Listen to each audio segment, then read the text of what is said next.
following simple sentence will consist of more words than any previous simple sentence written in this video.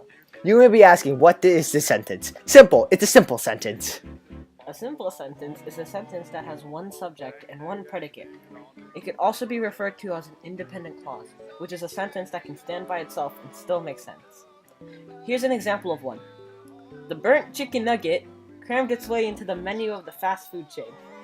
This is a simple sentence because there's only one subject, the burnt chicken nugget, and this means one predicate, it cramming into the menu. This proves that it's not a compound sentence, as it doesn't have another independent clause, nor a complex sentence, because it doesn't have a dependent clause. It's simple. The subject within a clause is the person, place, thing, or idea in a sentence. In other words, the subject is the thing in the sentence. For instance, the subject has been correctly placed in the sentence.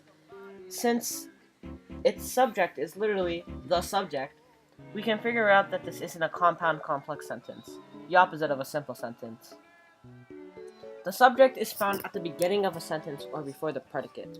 You may be wondering, what is a predicate? A predicate is a group of words that describes the very action of the subject. Like in this sentence, the predicate is really supposed to be over here.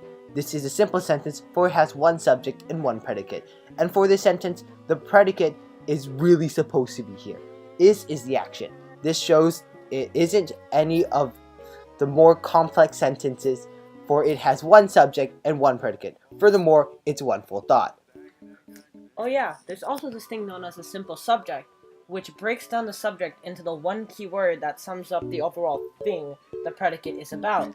And a simple predicate is the main verb of the sentence. There are also rules to a simple sentence, and yes, I know it's called a simple sentence. What possibly could be a rule besides it being simple?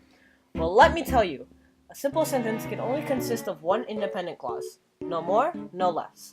So if your sentence has any conjunctions, those are words that connect clauses or thoughts together, it isn't a simple sentence. And if your sentence is a dependent clause, that's an incomplete sentence, then it obviously wouldn't be a simple sentence either.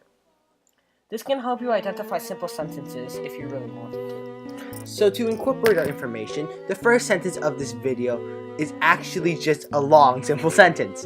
The following simple sentence will consist of more words than any previous sentence within this video. We can see that it is truly a simple sentence, since it only has one subject, the following simple sentence, and one predicate, will consist of more words than any previous simple sentence written in this video. It's a simple sentence. And that's it from us. To recap what there is to a simple sentence has one subject and predicate, one independent clause, no more no less, a subject that is found at the beginning of a simple sentence. The predicate is basically the verb of the sentence and comes after the subject. A simple subject and predicate are the base words that describes the sentence.